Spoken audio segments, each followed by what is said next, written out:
लोमड़ी और किसान परिवर्तन की यात्रा। रनीपुर गांव के पास जंगलों में चिकू नामक एक लोमड़ी रहती थी। वह चतुर, चुप था और हमेशा भूखा था, लेकिन शिकार के बजाय उसे चोरी करके जीवित रहने का एक आसान तरीका मिल गया था। चिकू अक्सर पास के खेतों में घुस जाता था और अंडे, फल या कुछ भी खाद्य लेता था। एक रात वह भगत के खेत में भाग गया, एक बूढ़ा व्यक्ति जो अकेले रहता था। भगत में एक गाय, एक छोटी सब्जी पैच और कुछ मुर्गियां थीं। वह अमीर नहीं था, लेकिन उसने कभी भी एक भूखी आत्मा को दूर नहीं किया। चिकू ने चुपचाप एक मुर्गी पकड़ ली और भाग गया, लेकिन उसके पंजे ने एक टूटे हुए बर्तन को मारा और ध्वनि ने भगत को जगाया। भगत ने हाथ में एक लालटेन के साथ बाहर कदम रखा। उसने चिकू को मुर्गी पकड़े हुए देखा, डर में जमे हुए। एक पल के लिए वे दोनों अभी भी खड़े थे। एक पत्थर चिल्लाने या फेंकने के बजाय भगत ने धीरे से कहा, आप अभी पूछ सकते थे। शांत आवाज से आश्चर्यचकित चिकू ने मुर्गी को गिरा दिया और झाड़ियों में गायब हो गया। लेकिन वह दूर नहीं गया। उन्होंने पेड़ों से देखा कि भगत मुर्गी पर जांच की गई, फिर चुपचाप अपने पोर्च पर बैठ गई। अपने जीवन में पहली बार चिकू को कुछ अजीब लगा, अपराध बोध। अगली शाम चिकू लौट आया, लेकिन इस बार उन्होंने चोरी नहीं की। वह सिर्फ खेत के किनारे पर बैठा देख रहा था। भगत ने उसे देखा और बाड़ के पास बचे हुए चावल का एक कटोरा रखा। खाओ अगर तुम चाहो, उसने कहा बिना मोड़ने के। जब तक भगत अंदर नहीं गया तब तक चिकू नहीं चले। फिर धीरे धीरे उसने संपर्क किया और खाया। उस रात से चिकू हर शाम का दौरा करने लगा। भगत ने उसके लिए भोजन छोड़ दिया। कोई शब्द नहीं है, कोई जाल नहीं, बस शांत समझ। एक अजीब बंधन बन रहा था, एक लोमड़ी और एक आदमी के बीच। एक हफ्ते बाद भूख ने फिर से मारा। चिकू को लुभाया गया था। वह पूरे दिन नहीं खाया था और भगत के मुर्गियां स्वतंत्र रूप से घूम रही थीं। प्रलोभन बहुत मजबूत था। चिकू ने एक मुर्गी पकड़ी और जंगल में गहरी भाग गई। उस रात वह वापस नहीं आया। भगत ने बाड़ के पास लापता मुर्गी और खाली जगह पर ध्यान दिया। उसे गुस्सा नहीं आया।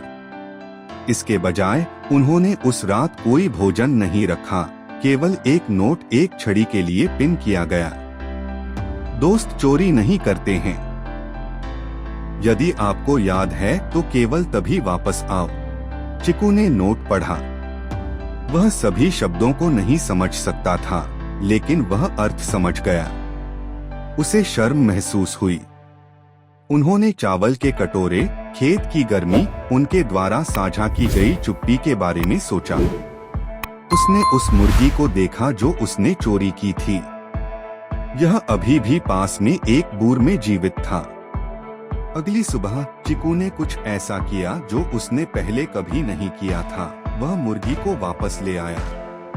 भगत ने उसे धीरे से बाड़ के माध्यम से मुर्गी को धक्का दिया। फिर चिकू खेत के किनारे पर बैठ गया, सिर नीचे गिरा। भगत मुस्कुराया और दो कटोरे रखे, एक भोजन के साथ, एक पानी के साथ। उस दिन से सब कुछ बदल गया। चिकू ने छोटे तरीकों से मदद करने लगे। उसने कौवे का पीछा किया, जंगली कुत्तों पर भौंक दिया और रात में खेत की रक्षा की। भगत ने कभी किसी को नहीं बताया कि एक जंगली लोमड़ी अब उसका सहायक था। चिकू पहली बार अस्तित्व से परे उद्देश्य की भावना मिली।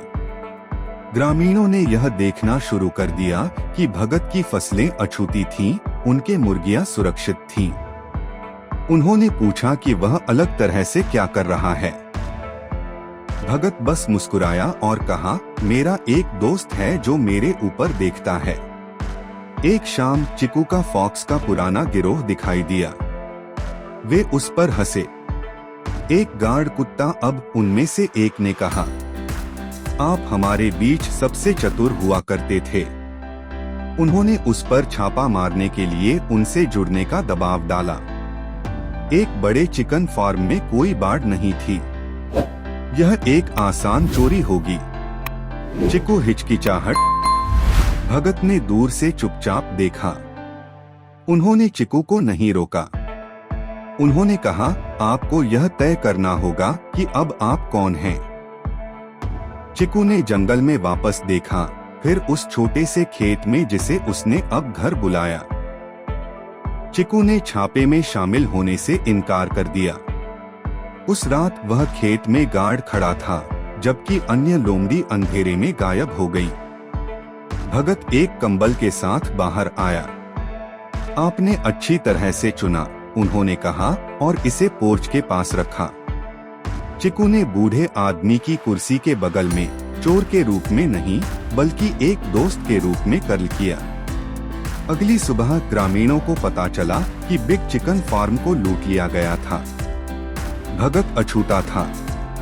अफवाहें एक वफादार पशु भावना से फैल गई, जिसने उनकी भूमि की रक्षा की। भगत ने कभी इसकी पुष्टि नहीं की या इनकार नहीं किया। सप्ताह बाद भगत का भतीजा शहर से यात्रा करने के लिए आया था। वह एक पालतू जानवर की तरह पोर्च पर पड़ी एक लोमड़ी को देखकर चौंक गया था। क्या आप पागल हैं, चाचा? वह चिल्लाया। यह एक जंगली जानवर है। भगत ने शांति से जवाब दिया, तो मैं एक बार था, क्रोध के साथ जंगली, अकेलापन के साथ जंगली। लेकिन दयालुता एक रस्सी से अधिक है। भतीजे ने हंसते हुए अपना सिर हिलाया। लेकिन उस रात उन्होंने चुपके से चिकू के स्थान के पास भोजन छोड़ दिया, बस मामले में। इतने वर्ष बीत गए। भगत बड़ी हो गई। उसके कदम धीमे, उसकी आवाज कमजोर है। लेकिन चिकू वफादार और तेज रहा। जब भगत अंततः अपनी नींद में निधन हो गया, तो ग्रामीण इकट्ठा हो गए। उन्होंने देखा कि चिकू अपनी कब्र के पास बैठे चुपचाप भोजन से मना कर रहा था। बच्चे उसे खिलाने के लिए आएंगे, लेकिन वह दिनों के लिए नहीं चलेगा। फिर एक सुबह चिकू चला गया था। लेकिन लोग कहते हैं, यदि आप शाम को भगत की कब्र पर जाते हैं, तो आप अभी भी ऑरेंज फर का एक फ्लैश देख सकते हैं। एक दोस्ती की याद दिलाती है, जिसने एक लोमड़ी और एक आदमी दोनों को बदल दिया। कहानी की नीति। सच्ची दोस्ती इस बात पर आधारित नहीं है कि आप कौन हैं, लेकिन आप जो बनना चाहते हैं उस पर।